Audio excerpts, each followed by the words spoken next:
So, before we do this, I want to thank Logan and all the guys coming from down south.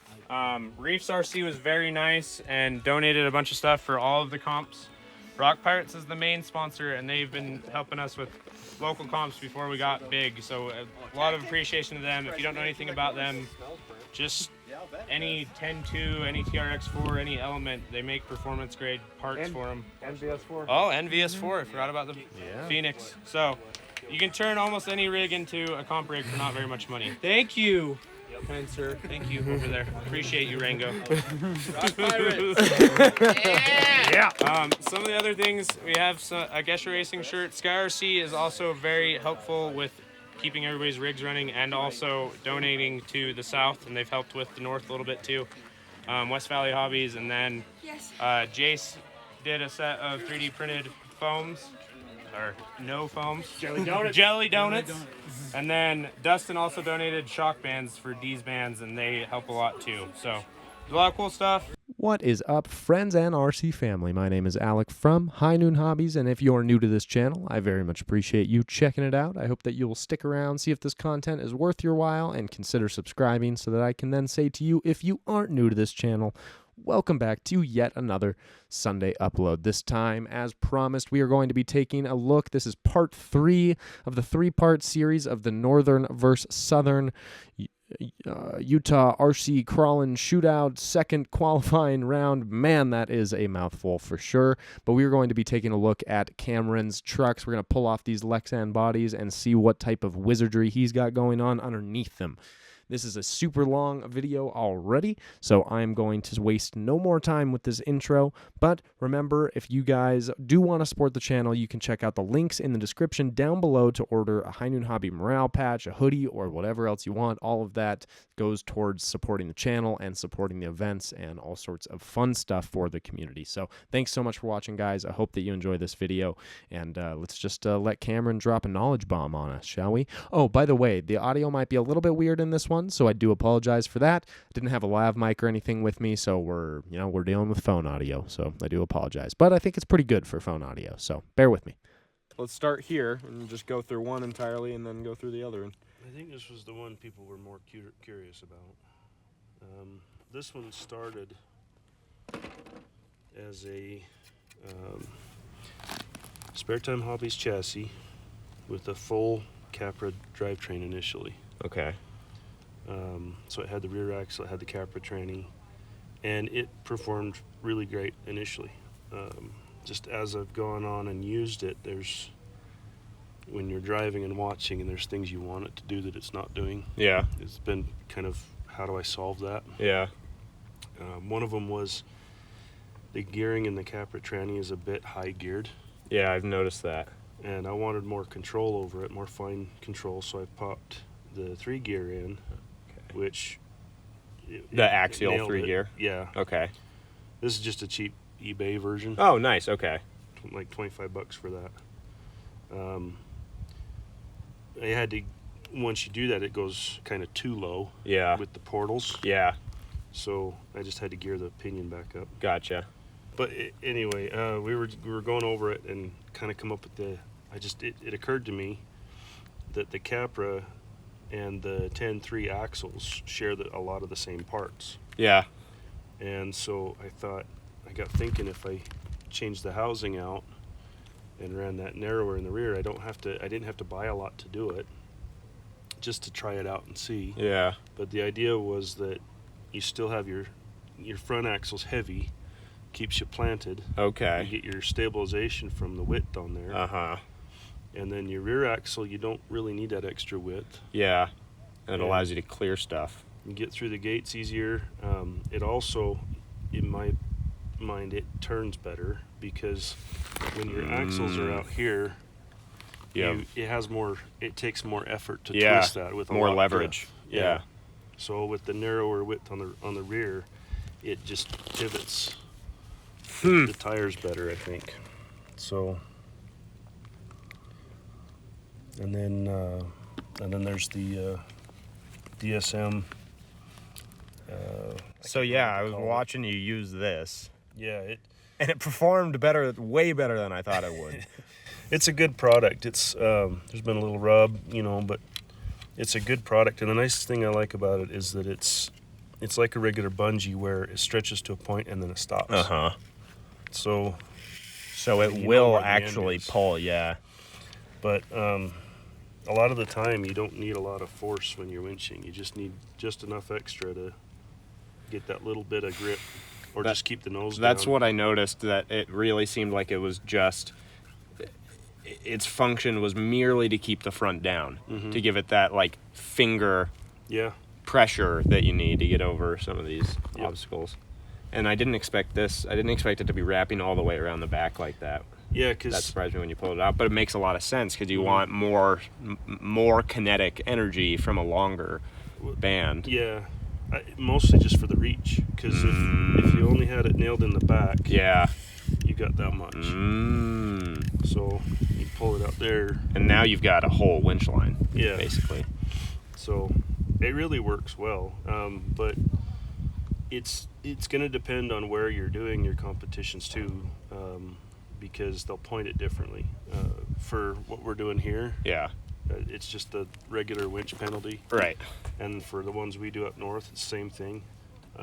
But if you go to a full Sorka event, these are a 10-point penalty. Oh. Yeah. Because it's so efficient. It's not the efficiency, it's the scaleness of it. Because their argument is they do have kinetic lines in real life. But you would never run it You can't run it with through your a hands. fair lead like that and pull it out. Right. You'd essentially have another vehicle you'd hook to Exactly. and to That would stretch it. pull it. So then it becomes, on their rules, it falls into a assisted recovery. Ah. Oh, And so then okay. it's a 10-point Okay. ding on it. Huh. But like I said, so it just depends on where you're running at. And so what is this? What is the actual chassis? Spare Time Hobbies. Okay. It's a great chassis. And is this 3D printed? Yeah, all of their, when you get their chassis, you get everything really comes Oh, with okay. it. It had The skid plate as well? Yeah, the skid is, so this was all set for Capra. Yeah. So it has the Capra transmission. That looks familiar. And you just drop your pieces into it. They also, it's hard, you can't see it with the skids on it, Uh-huh. but their bolt patterns are already pre-set up for 10-2, Element, Traxxas, and Capra. Everything, all Dang. of them will bolt right into it. Okay. So versatile. Yeah, it's really durable. This has taken, I don't know how many hits. And it's never bent or tweaked or anything, so. And then rock lizards on this setup. Yeah, the Desert Lizard shocks. Yeah, sorry, desert lizards. And those I love those. And is your method of tuning the same as I was hearing last night about Logan's, where you want a bolt to be soft, but you want the lower spring to be a little bit stiffer to help suck it back in? Is that or what's your like kind of methodology for tuning these shocks? For me, for the most part, they come out of the box. They'll have a medium length soft spring Yep. on the top and a short length soft spring on the bottom. Uh-huh. And I just open them up, swap And those springs, okay. and put the oil I want in them. Okay. And what it does is it still sucks the axle in, but it's very soft. Yeah. I don't want it to. I want my axles to drop really easily, Yeah. because if I get bellied up, You still want to be able to get traction. yeah, so they'll drop down to where they can paw Yeah. through. So I like that spring on the bottom. I don't go up to the stiffer tensions on them. I stay soft. Okay. And then I do. A lot of guys will run full droop where they don't run a top spring at all. Yeah, I've seen that. I don't like. It's just a personal preference. I don't like the way it rides. Okay. So I have just that little bit of cushion. Okay. But for the most part, they're really all the way down. Yeah. So And- that's the only thing that top spring is changing, is that's just That's limiting your droop essentially. That's just what the vehicle rides on. Gotcha. And then the nice thing with this setup, similar to what Logan's doing on his, is as you come up, normally with a coilover shock, Yeah. as you go vertical, the shock unloads Yeah. because it doesn't have tension on it anymore. Yeah. But These, your angle. I mean, they don't unload. Yeah. So even almost like full vertical, it still keeps that Still axle. staying 10. Huh. It still keeps it sucked in. Sucked in, yeah. But as I come over an obstacle, Then it drops. Wow, that was really cool to watch, actually. so Huh. I like that setup. That's my preference. Yeah. It's got some. I think I've heard these are MIPs. The drive shafts I got from a guy down in St. George. Oh, metal drive shafts? Mm-hmm. Okay. And anything special about links? No, they're just stock Capra links. And I see you're running a big brass. You're a lot of brass up front. My front axle I have loaded up. Inner and outer portal covers, the trail ones, and the same with the diff cover. Yep. And that still only puts me with this chassis setup at, like, I think it's 39, 50, what is it? It's just under 60/40. Okay. That's kind of surprising. Yeah, I have plans because from the first, the little Moab comp, I won the Reaper chassis. Oh, yeah. So I think I'm going to transfer everything I've got here into that chassis. and try to shave some weight off of this one. Because that chassis is hefty. It's stout. Very hefty. Like I said, I love it. I have no complaints. I just, when I'm driving in some situations, I can see that little bit of weight difference Yeah. when I'm trying to pull up something between this one and the G-Speed. And then, all right, let's talk about the G-Speed because I'm interested in that. And then I kind of want to loop back around and talk about both. We'll cover. I want to see, or I want to talk about the tire options that you're choosing here on both. But we can kind of go through. I feel like the fundamentals first on either or on both individually. So this one you actually have a winch on.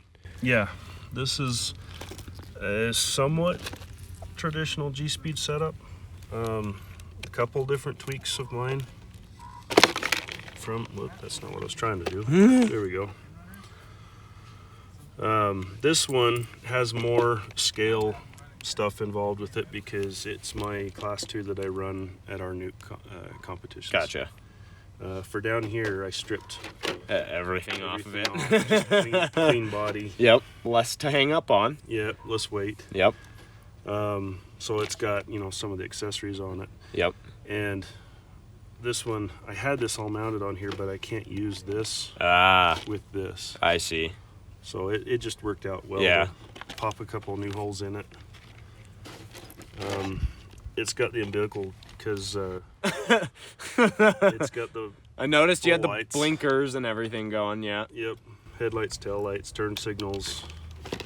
And then there's a button you can make it do some weird flashy things. Nice. the Tesla dance or whatever. Yeah. Yep. So it's got a cord on that. I like using that corrugated plastic stuff though that's smart. Keeps it tidy. Yeah, I haven't seen anyone do that for RC stuff before. Yeah. And then what I did is I just got some extensions. And so if I need to, I can just separate it off and. Oh, that's super nice. So it's not in the way if I'm working on it. Yeah, that's way nice. Fast. Same 3-gear transmission. Okay. eBay cheap 3-gear transmission. Tried and true. They're noisy, but they're all metal, and I haven't had anything go wrong with them. Huh. And how long have you been running them? Trying to remember. This one may have been. Yeah, this was since last year, so towards the end of last summer. Okay. Is when I put that one in. This one I kind of put together over the winter. Okay. And to be honest, the G-Speed chassis has been a challenge to get it to run the way I want it to run. Really? That mostly, the rear end is great. Absolutely no drama at all from the skid back. Okay. From the skid forward, I think they could work on their geometry on where they've got some of the holes and mounting options. So I see you've added an additional setup here to drop your front suspension even further back. Yeah, and I'm running. I know most people. So these are 90 millimeter, or sorry, these are 100 millimeter desert lizards. Oh wow. Okay, so you go long. These are the 90s in here. Okay. And I know most people will tell you hundreds are too long. Too long. Yeah. But really, for me, I like it. Yeah. When you lay them back, you still get. I mean, you can still drop your ride height all the way down. Yeah. Totally. But the key to that is where your top is bolting in. Yep. So, and I'm pro flex. I like to be able to articulate and keep my wheels in control. And the other thing is, with both of them is that if you come up on an obstacle where it's really pitching you up high, the rear becomes a counterweight. Yep.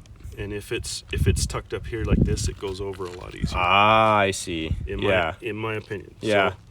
So this really keeps me grounded. I can get this really far up there before this starts to get light. Yep.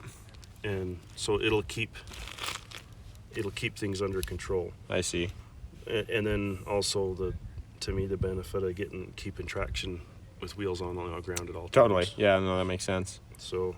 And then actual winch. What? Yep. Is this something that comes from G-Speed, the way that you have both of your winches or both of your servos mounted up like This that? one is, yeah. Okay. I don't think it came with the package. I think I had to order that separate. Okay.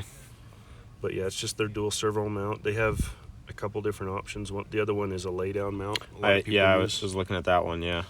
I wanted the ability to use a winch. And I don't think that the lay down really changes your center of gravity that much. Yeah. Personally. Yeah. But I've also seen or talked to some people that have told me that because the lay down mount, you change from this direction to this way. Yeah. You're actually in your steering geometry where you want to keep your steering link and your panhard As parallel to each other as you can. Yeah. So what happens is because of that arc, you're constantly changing that angle. Oh yeah, that could be a big problem. I haven't tried it personally. Yeah. But I could see what the geometry of it. I get what they were talking about. You can see that being an issue. Yeah, definitely. Mostly for me, I just wanted the ability to do the servo. The servo and side by side like that. Yeah, that is nice. And then what servo wrench are you? This is it Boom Racing? I didn't see in there.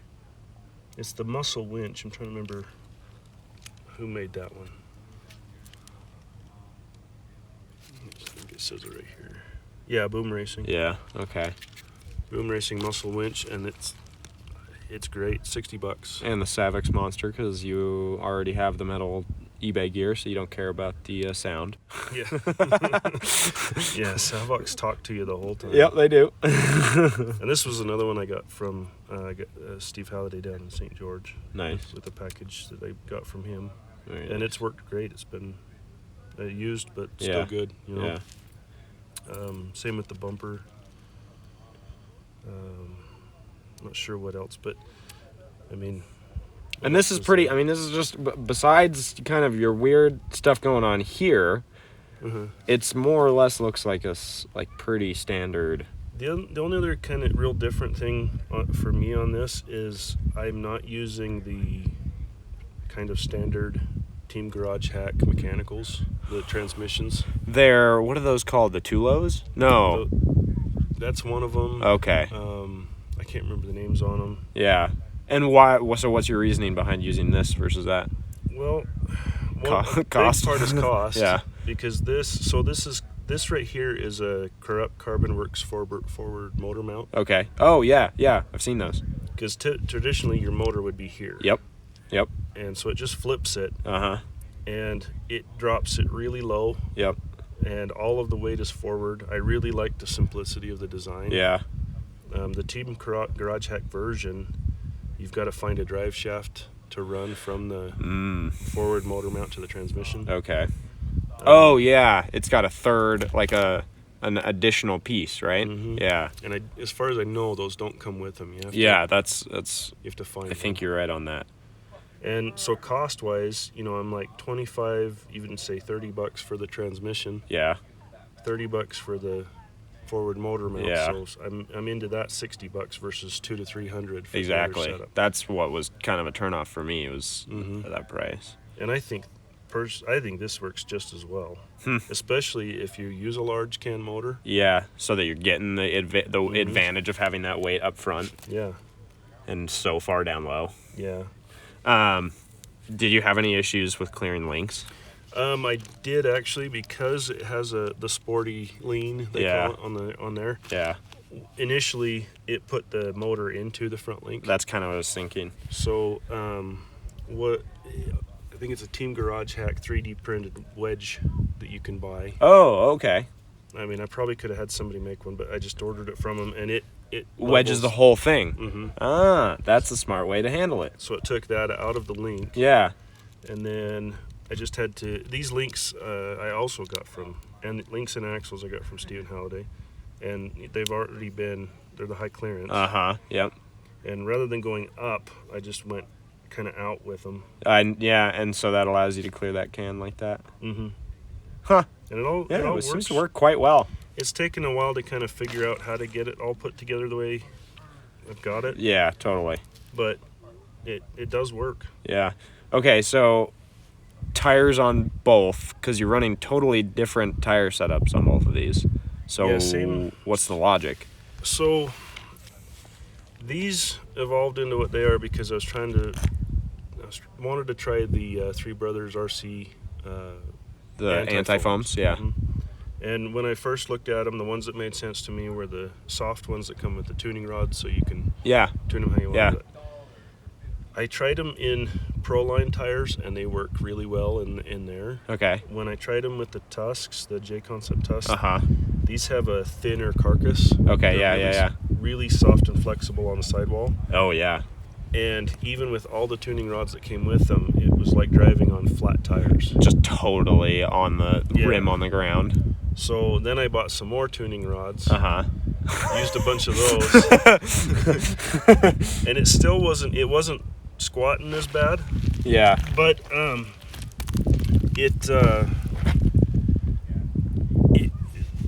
the 3D foam doesn't fill these tires real well. Yeah.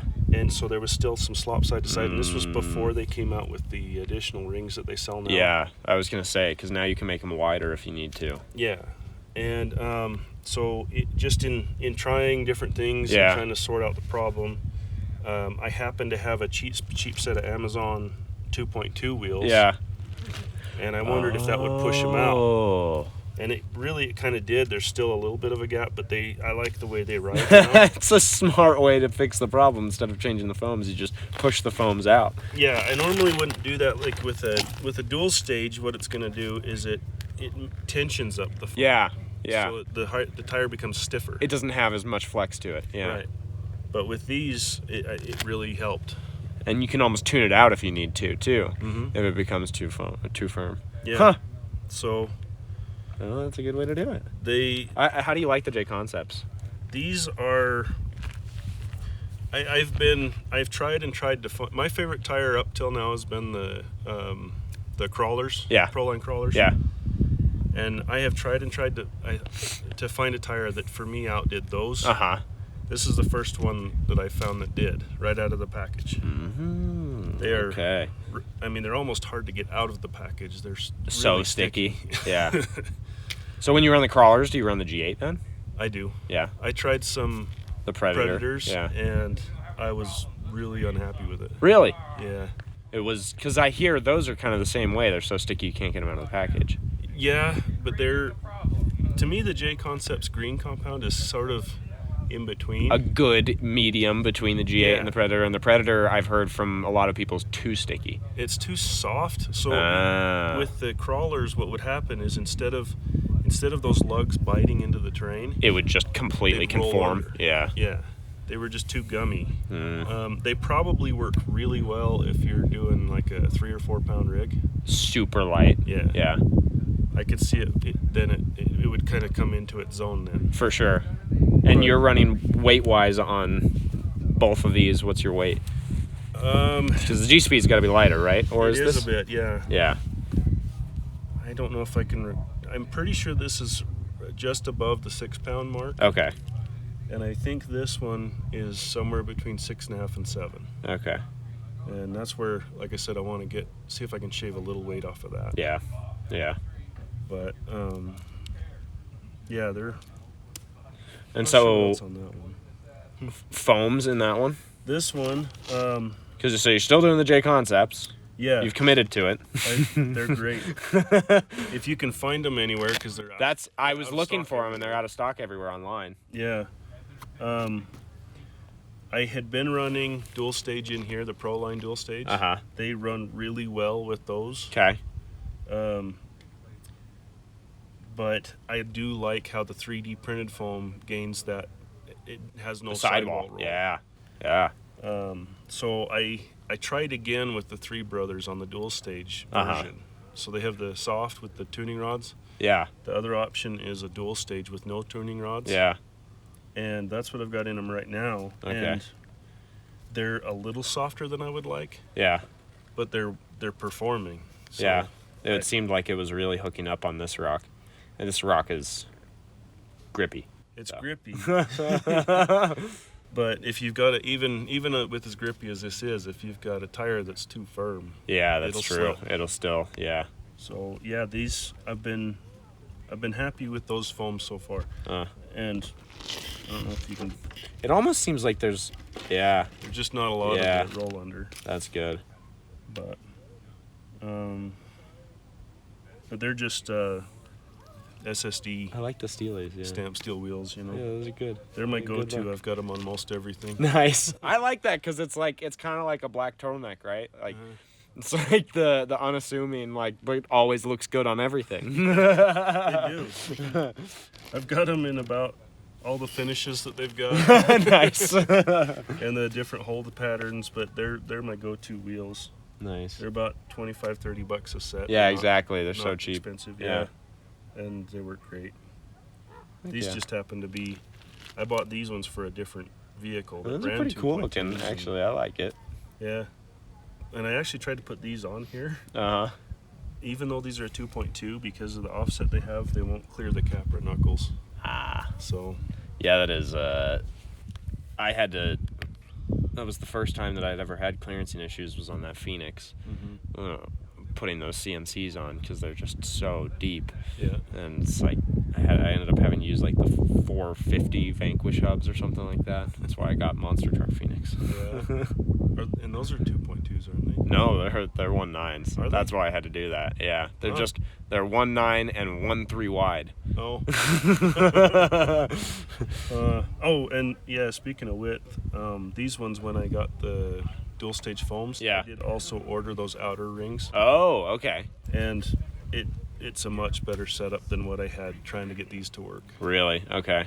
So yeah, they're not cheap. Those Three Brother guys, they do have a really good product. Yeah. But I know people have criticized the price on them. I mean, I get it. It takes like those 3D printers, man. You're printing a set yeah, of I'm not- foams takes forever Yeah. to print, but I'm not it saying is a it's not bummer. justified, but it'd be nice if it was a little lower. It'd be know. nice if the common man who's trying to save money by driving RC trucks could actually save some money by driving RC trucks. Like if they could at least get it down to about $30 a set. It'd be Yeah. nice. Yeah. So, yeah, All right. Well, I'm not sure if there's anything else really on them. seems like we covered everything pretty well. Their bodies beat What are we down. at? Wow, you made it. You made it to the end of this incredibly long video. If you did make it this far, go ahead and give this video a like if you liked the content of this video. I know Cameron dropped a lot of knowledge on us, and I hope that at least a little bit of it helped you. I know that I felt like I came away from this conversation with a lot more knowledge than I went into it with. So thank you very much for watching, everyone. I hope that you guys have a great rest of your weekend, and I will see you next Friday for the next upload. Oh, by the way, I'm going to be on vacation. This is the first time I'm not going to be around my office for these videos, so I hope the quality of them is just as good, but just for fair warning, I don't don't know what those uploads are going to look like because I'm not going to be editing them at home, but I will make sure that you have some videos to watch. All right, everyone, have a great Sunday, and we'll see you next time. Cheers.